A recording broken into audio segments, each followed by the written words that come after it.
হেফাজতের হুজুর বলেছে জামাতে ইসলাম ইসলাম না, তার সাথে যারা থাকে তারাও মুসলিম না। আমাদের বিএনপির ঘাঁটি যতবার বিএনপি ইলেকশন করেছে, ফকিরখালীর লোক যতবার সুযোগ পেয়েছে ধানের শীষের পক্ষে ভোট দিয়েছে।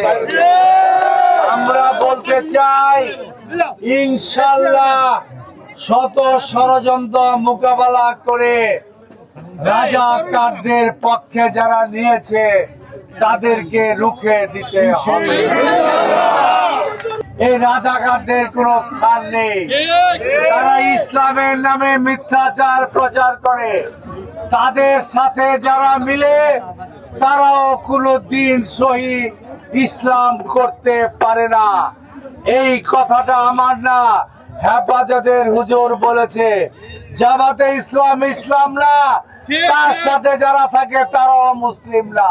ইনশাল্লাহ আগামী দিনে অতীতের ফকির বা খালিবাসীর আমাদের পক্ষে ভোটের প্রতি আমরা শ্রদ্ধা রাখি, বিশ্বাস করি আগামী দিনে 12ই ফেব্রুয়ারি তারা ধানের শীষের পক্ষে আমাদের ভোট দিয়ে বিজয় করবে ইনশাল্লাহ।